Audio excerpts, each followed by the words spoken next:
जो आम्हाला यश मिळालं, महापालिकेत चांगलं यश मिळालं होतं आणि जिल्हा परिषदेत ह्याच्याहून वाढीव यश मिळालं. आम्ही लढत असताना भाजपला, जे भाजप म्हणत होते की आम्ही 34-35चा आकडा गाठू, त्याला 16च्या आकड्यावर रोखण्यात आम्हाला यश आलं. अर्थात सत्तेचा पूर्ण दुरुपयोग करून, पूर्ण वापर करून ह्या ठिकाणी मॅन्डेट, लोकांचा कौल हिसकावून घ्यायचा प्रयत्न खूप केला गेला. आमिष दाखवली गेली, सगळे प्रकार केले गेले, दबाव टाकले गेले.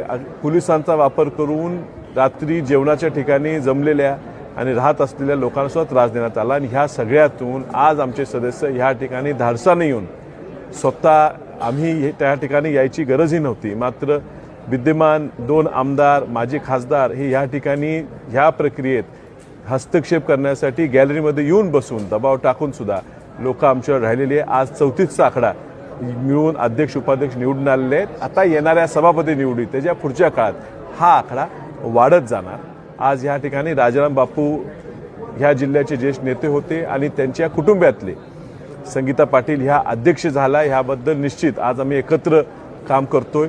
ज्या राजाराम बापूंच्या बद्दल काही अपशब्द वापरले गेले, जनतेने हे उत्तर दिलेलं आहे आणि त्यातून त्यांच्याच घरातल्या आज कन्या आज ह्या ठिकाणी अध्यक्ष झालेले आहेत. आणि स्वर्गीय डॉक्टर पतंगराव कदम साहेब, ज्यांच्या खूप मोठं योगदान ह्या सांगली जिल्ह्याच्या, ह्या राज्याच्या विकासासाठी आहे, त्यांचा नातू आज ह्या ठिकाणी उपाध्यक्ष झालेला आहे. हा वसंतदादा कुटुंबियांना आणि सर्व सांगलीकरांना खूप मोठा अभिमान आणि आनंद आहे.